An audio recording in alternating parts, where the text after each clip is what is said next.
Xəritə sxemə əsasən coğrafi obyektlərin uyğun adlarını müəyyən edin. Bəndlərimizə ayrı-ayrı bir-bir nəzər salaq. 2 gördüyümüz kimi burada Qırmızı dəniz qeyd olunub. Xeyr, burada Qırmızı dəniz yanlışdır. Çünki 2-də Böyük Avstraliya körfəzi yerləşir ki, bu yanlış bənd olacaq. Digər bəndə baxırıq. Bir Carpentaria. Carpentaria bildiyimiz kimi bu Avstraliyanın üzərində yerləşir və bu bir də olan ərazi yanlışdır ki, yəni biz bura Carpentaria körfəzini adı verə bilmərik.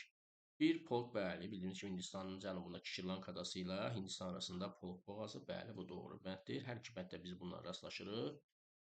Burada bir bənddə Karib dənizi 3-ə verib. Bəli, doğrudur. Bəndə gördüyümüz kimi 3 də burada Karib dənizidir və 6-ya isə bizə deməli Benqal körfəzi verib. Xeyr, bu ərazi Benqal körfəzi deyil və bu yanlış oldu artıq burada. Digər bəndimizə baxırıq.